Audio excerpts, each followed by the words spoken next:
మనోజ్, నువ్వు నా బిడ్డవి. లక్ష్మీ ప్రసన్న, విష్ణువర్ధన్ బాబు, మనోజ్ కుమార్. నిన్ను ఎలా పెంచానురా నేను? అందరికంటే నిన్నే గారాబంగా పెంచానురా. నీకే ఎక్కువ ఖర్చు పెట్టి చదివించాలని ప్రయత్నం చేశానురా. నువ్వు ఏది అడిగినా నేను నీకు ఇచ్చానురా. కానీ ఈ రోజున నువ్వు చేస్తున్న పని బిడ్డల గుండెల మీద తంతారంటారే, అలా తన్నేవరా. మనసు ఆవేదనతో కింగిపోతుందిరా. నేను మీ అమ్మ ఏడ్చుకుంటున్నావురా. జర్నలిజం ఉన్నది లేనిది, లేనిది ఉన్నట్టు రాస్తున్నారా. నువ్వు నన్ను కొట్టడం ఏంట్రా? నా బిడ్డ నన్ను తాకలా. ఇద్దరం ఘర్షణ పడ్డాం కొన్ని కారణాల వల్ల. ప్రతి ఫ్యామిలీలోనూ ఉంటాయిరా ఇవి. లేనివాడు ఎవరైనా ఉంటే ప్రపంచంలో ఒకరున్నారేమో, 1% ఉంటుందేమో. అటువంటి వాళ్ళ ఇంటికి వెళ్ళి కాళ్ళు గడిగి నిద్ర పూసుకోవచ్చు. భారత భాగవత రామాయణాలు చూశావు కదరా. ఏమిటిది? మీ అమ్మ ఎంత కుమిలిపోతుంది ఈ రోజున హాస్పిటల్ చేరింది. నీ వల్ల హాస్పిటల్ చేరుతాను. చూడు మనోజ్, నీకు అన్నీ ఇచ్చిన ఈ రోజున నువ్వు నా గుండెల మీద తనడమే కాకుండా అపకీర్తి తీసుకొచ్చావు. ఏదేదో రాశావు, ఏదేదో చెప్తున్నావు. కొంతమంది జర్నలిస్టులు ఉన్నది లేనిది, లేనిది ఉన్నట్టు రాసే వాళ్ళ తత్వం వాళ్ళకి. ఎందుకంటే టీఆర్పీ పెరగాలి. ఇది వాళ్ళ నైజం. మనం మార్చలేము. వాళ్ళందరి మీద మన కోర్టుకు వెళ్ళలేము.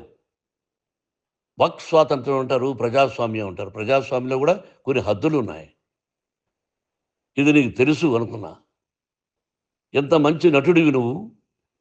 నీ భార్య మాటలు విని తాగుడుకు అలవాటు పడిపోయావు. వింటున్నావా మనోజ్? ఎవరిని నమ్మాలో ఎవరిని నమ్మకూడదో పరిస్థితి తీసుకొచ్చావు. విద్యాలయాలు ఎంత గొప్పవిరా. మనం 25% కులమతాలకు అతీతంగా ఫ్రీ ఎడ్యుకేషన్ ఇస్తున్నాంరా. క్యాస్ట్ అనేది తీసేశానురా 92లో ప్రాస్పెక్ట్స్లో. నువ్వు చదువుకున్నావురా.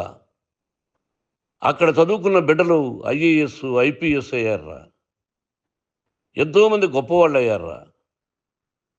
నువ్వు నటుడుగా ఎంతో గొప్పవాడివి. తాగుడికి అలవాడబడి నువ్వు నీ భార్య ఇంట్లో బిహేవ్ చేస్తున్న విధానం ఆ భగవంతుడు సర్వేశ్వరుడు తెలుసు. భగవంతుడు చూస్తున్నాడు రా. నేను తప్పు చేసినా, నువ్వు తప్పు చేసినా, ఎవరు తప్పు చేసినా. ఎంత అవకాశం ఇచ్చావు మాట్లాడుకునేదానికి అందరికీ. ఇన్ని సంవత్సరాల్లో మన విద్యాలయాల్లో ఒక్క తల్లి కానీ ఒక తండ్రి కానీ ఏమైనా చెప్పారా? ఆ బిడ్డలు మన బిడ్డలు రా. మీరెంతో నాకు అక్కడ ఉన్నవాడు కూడా నా కూతుర్లు, నా కుమారులు. ఎంతమందికి ఫ్రీ ఎడ్యుకేషన్ ఇస్తున్నావు. వాడి దగ్గర ఏది ఆశించలా. నువ్వు ఎందుకు ఇలా తయారైపోయావు? ఎందుకు ఇంట్లో ఉండే పని వాళ్ళందరినీ కొడుతున్నావు? వాడు పని చేసుకోవడానికి మన ఇంటికి వచ్చాడు రా. ఆ పనివాడిని కొట్టడం చాలా మహాపాపంరా. నేను వేరురా. నేను దండించడం వేరురా. నేనెవరిని ఆ చిన్న వాళ్ళని కొట్టి ఇచ్చేసి చేయలేదురా. సినిమా ఇండస్ట్రీలో మోహన్ బాబు కొడతాడు, తిడతాడు అంటే అది షూటింగ్లో జరిగి ఉండొచ్చేమో. కానీ ఇంట్లో ఉండి 10 సంవత్సరాల నుంచి 20 సంవత్సరాల నుంచి పనివాళ్ళు ఉన్నారు. నేను ఇంట్లో లేని సమయంలో వాళ్ళందరినీ కొట్టి వాళ్ళ ఫోన్ లాక్కొని ఒకడైతే చచ్చిపోవాలి.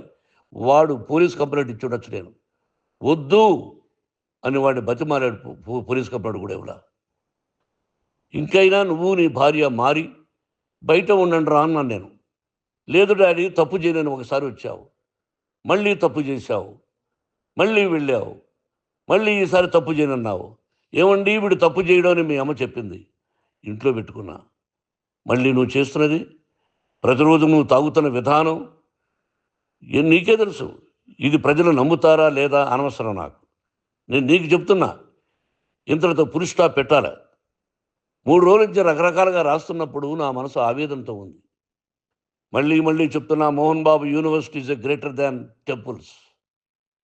Greater than temples.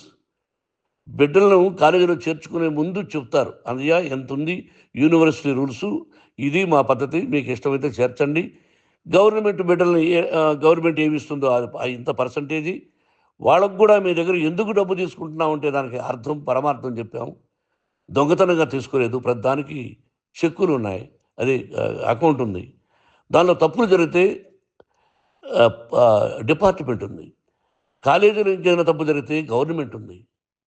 ఇవన్నీ నీకు తెలుసు. ఈ రోజున ప్రపంచంలోనే నంబర్ 1గా చేయాలని మీ అన్న కష్టపడి ఇతర దేశాల్లో నంబర్ 1 యూనివర్సిటీ టైఅప్ చేశాడు. ఈ రోజు నువ్వు చేసిన విధానం ఏమిటి? నువ్వే ఒకప్పుడు నాకు ఇవి ఏమొద్దు నేను యాక్టింగ్ అన్నావు. ఈ రోజున ఏం చేస్తున్నావు? విద్యాలయాల మీద పడ్డావు. తల్లిదండ్రులు చాలా గొప్పవాళ్ళరా. కొంతమందికి డబ్బు కట్టలేకపోవచ్చు. కట్టని వాళ్ళకు కొంత సహాయం చేసావు. అంతా సహాయం చేయలేము. బ్యాంకుల్లో డబ్బు కట్టాలి. లెక్చరర్స్కి డబ్బులు ఇవ్వాలి.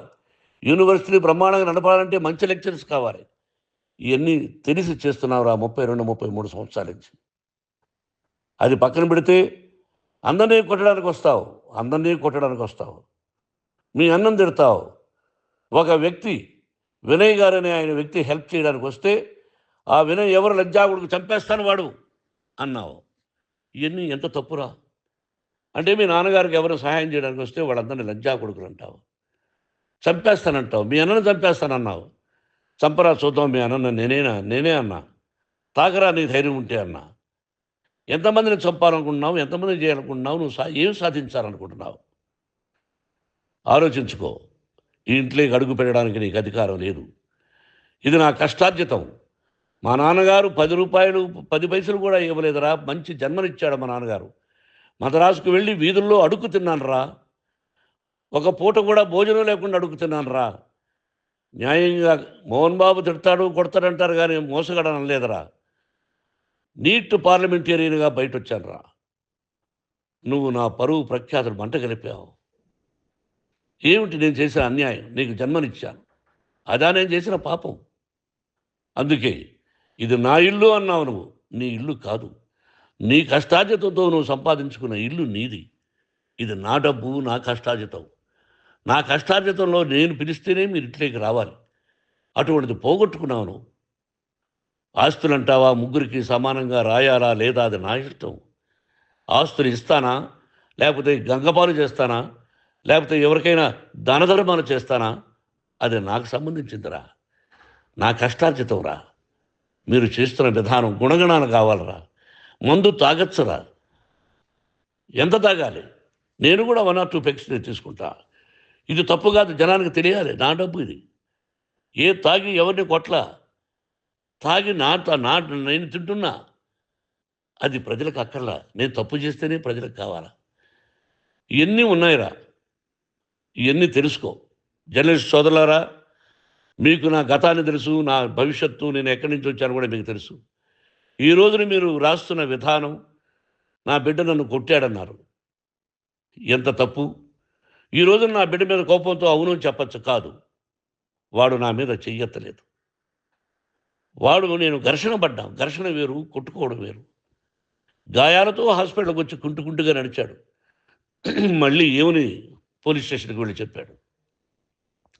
ఎవరో 2 ఉన్నారు, వాళ్ళిద్దరూ నా మీద దాడి చేశారన్నాడు. నా ఇంట్లో పనిచేస్తున్న వ్యక్తుల గురించి పోలీస్ స్టేషన్కి వెళ్ళి చెప్పవలసిన అవసరం అతనికి లేదు, హక్కు లేదు. పోలీస్ డిపార్ట్మెంట్ కూడా తెలుసుకోవాల్సిన విషయం. నా ఇంట్లో ఉండే వర్కర్స్ మీద నేను కంప్లైంట్ ఇవ్వాలి. నువ్వు పర్మిషన్ లేకుండా నా ఇంట్లోకి నువ్వు చొరబడి ఈ ఇల్లు నాదంటూ ఇంట్లో పనిచేస్తున్న వర్కర్స్ మీద కంప్లైంట్ ఇచ్చావు. అది ఎంతవరకు పోలీసు న్యాయమో రూల్సో చూద్దాం.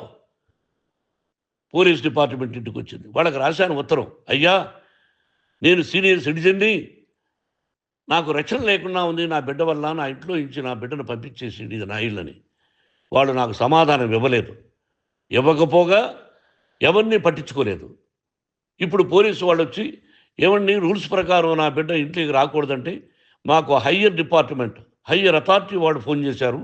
మీరు ఎవరిని స్టాప్ చేయొద్దండి, బయట నుంచి ఎవరైనా వస్తే వాళ్ళని స్టాప్ చేయండి అన్నారు. 2 రోజుల నుంచి 10 మంది 20 మంది వస్తున్నారు. వాళ్ళు అలా చూస్తూ నిలబడ్డారు. వాళ్ళు ఫోటోలు తీసుకున్నారు. వాళ్ళ మీద మళ్ళీ వదిలేస్తున్నారు. ఎవరిని నిందించాలి? But I give respect to the police department. వాళ్ళకి ఏ అధికారి ఫోన్ చేశాడో, ఆ అధికారికి ఏ పొలిటీషియన్ చేశాడో అది వాళ్ళకే వదిలేస్తున్నా. కాబట్టి వాళ్ళు పోలీస్ కంప్లైంట్ ఇచ్చినా కూడా మేము సంబంధం లేదని అంటున్నారు కాబట్టి నేను నా బిడ్డను నిన్ను నాపు చేస్తున్నా. నువ్వు ఇంట్లోకి వచ్చే అధికారం నీకు లేదు. నువ్వు వచ్చి నీ బిడ్డను తీసుకెళ్ళు. సంతోషం. నువ్వు రాలేదు, నీ బిడ్డను జాగ్రత్తగానే చూసుకుంటావు. Take care your daughter, that's all. మీ అమ్మ హాస్పిటల్లో అడ్మిట్ అయింది. రేపో ఎల్లుండో మీ అమ్మను పిలిపించి బాగైన తర్వాత ఇదిగో నువ్వు నీ కొడుకు బిడ్డను తీసుకెళ్ళి వాడికి అప్పచెప్పని చెప్తాను పోలీసు వాళ్ళ ఆధ్వర్యంలో. ఇది 100% జర్నలిస్టు సోదరులారా, పులి స్టాప్ పెట్టండి. మీకు కుటుంబాలు ఉన్నాయి, మీ యజమానులకు కుటుంబాలు ఉన్నాయి.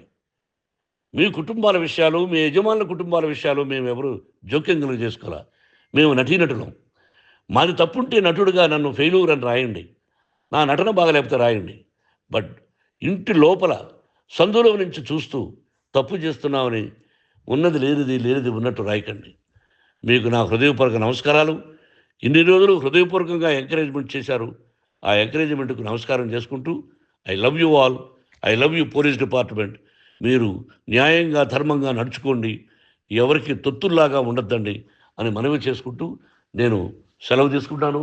Thank you very much for all the journalist. ఇక్కడ పులి స్టాప్ పెట్టండి. Thank you very much.